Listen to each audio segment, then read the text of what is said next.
12.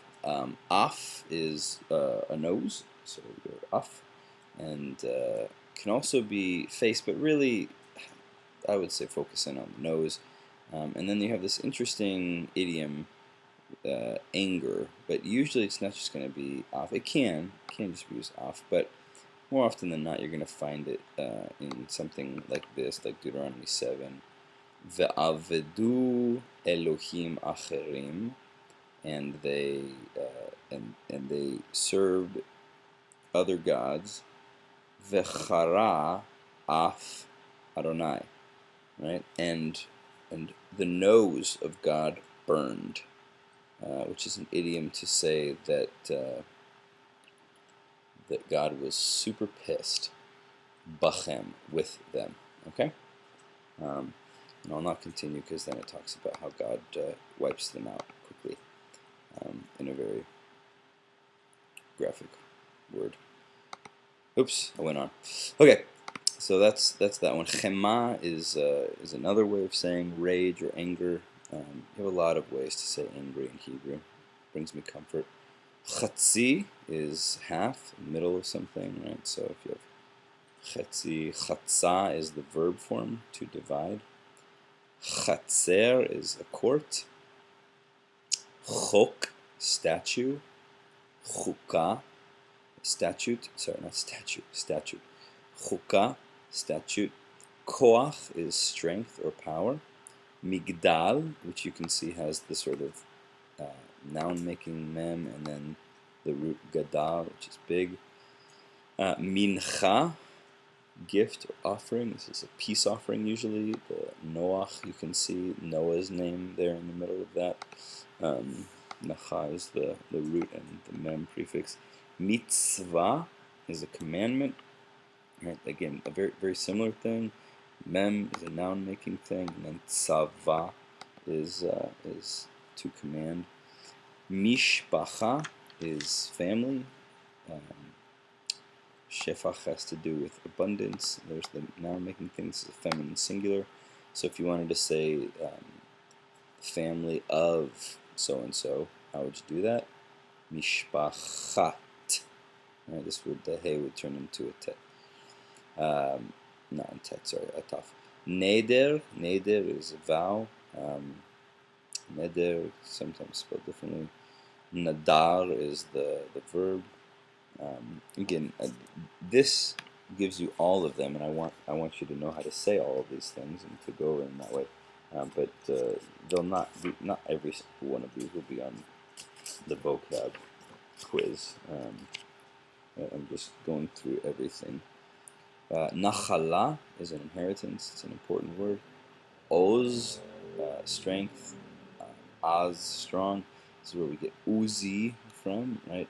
Uzi, like the gun, is an Israeli design. Means my strength. Anan is a cloud.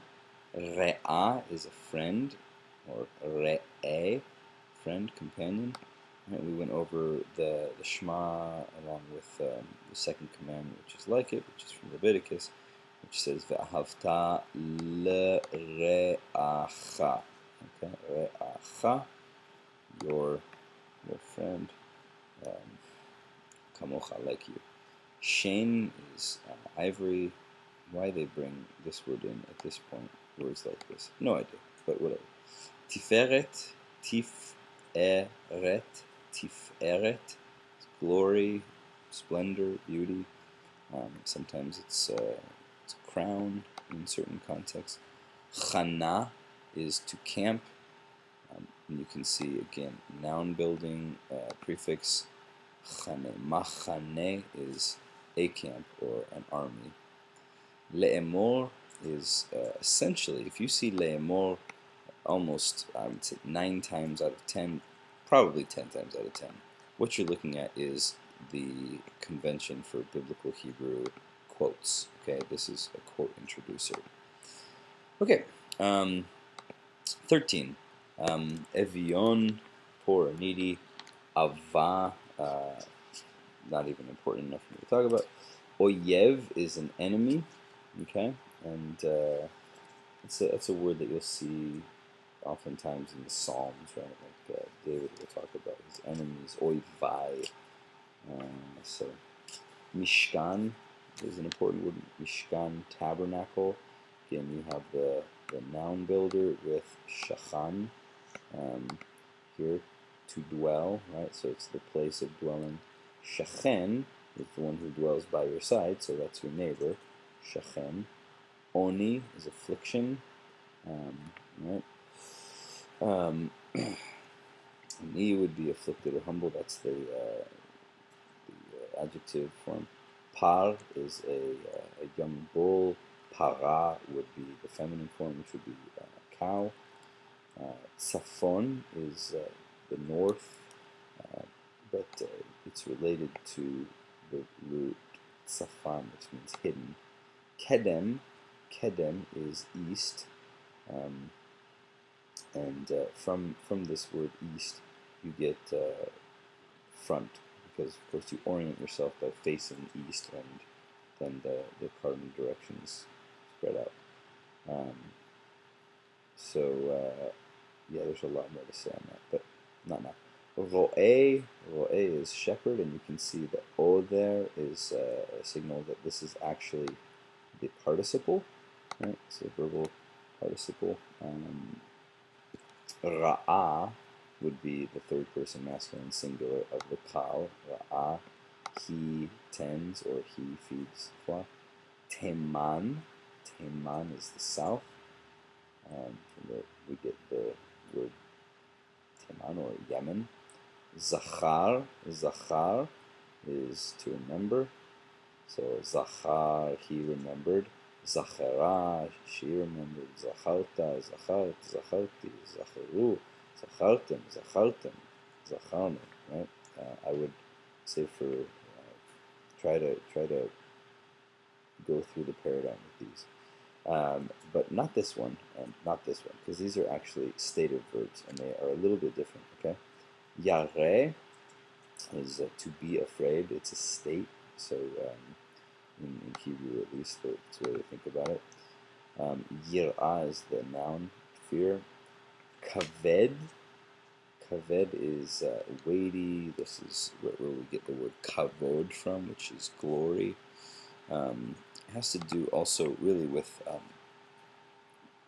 there's a financial dimension to this as well, right? To be like weighty, you're loaded down with stuff, right? So I mean, this is the Hebrew way of saying loaded, right?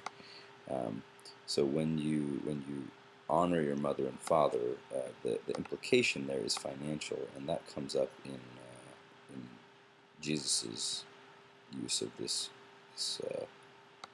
verse as well, right? Honor your mother and father, but the priests or the Pharisees or not, teachers of law, whoever he's dealing with there, I forget, but you say whatever would have been to you is korban, is a sacrifice, right? Like, because you're so freaking holy that you give it to God because He needs it, not your parents.